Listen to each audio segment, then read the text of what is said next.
Hi friends, ഇന്ന് നമ്മുടെ മലബാർ ഏരിയയിൽ മാത്രം കണ്ടുവരുന്ന പൂരമഹോത്സവമാണ്. ഞങ്ങളെല്ലാവരും കൂടെ ഇന്ന് പൂരംകുളി കാണാൻ വേണ്ടിയിട്ട് പോവുക. വടുകുന്ന് ക്ഷേത്രത്തിലേക്കാണ് ഫസ്റ്റ് പോകേണ്ടത്.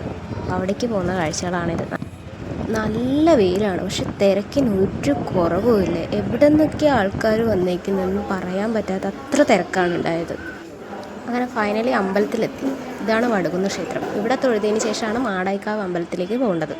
ഇന്നത്തെ ദിവസം മാടായിപ്പാറയിൽ കിട്ടാത്ത സാധനങ്ങൾ ഉണ്ടാവില്ലെന്നാണ് പറയുന്നത്. ഉപ്പ് തൊട്ട് കർപ്പൂരം വരെ നമുക്ക് ഇവിടുന്ന് വാങ്ങാനായിട്ട് സാധിക്കും.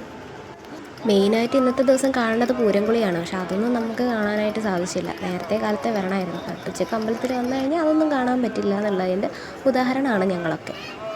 ആ വിഷമം മാറ്റാൻ വേണ്ടി ഞങ്ങൾ ചന്തകളൊക്കെ കയറി നിറങ്ങി സാധനങ്ങളുടെ വില മാത്രം ചോദിച്ചു. ചെറിയ ചെറിയ കയ്യിലൊതുങ്ങുന്ന സാധനങ്ങളൊക്കെ വാങ്ങി തിരിച്ചു വന്നു.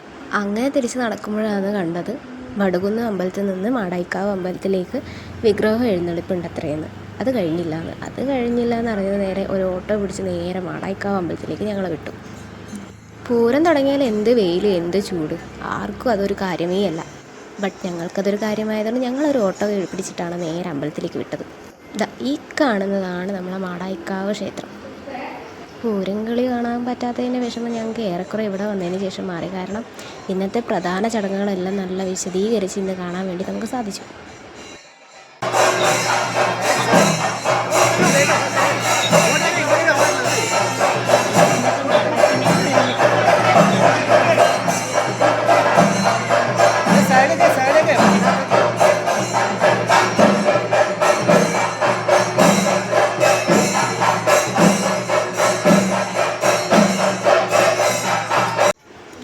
അങ്ങനെ നമ്മൾ തൊഴുത് മെല്ലനെ ക്ഷേത്രത്തിൽ നിന്ന് ഇറങ്ങി ഇനി തിരിച്ചു പോകാനുള്ള പരിപാടികൾ നോക്കട്ടെ. അപ്പോൾ ശരി, ബൈ.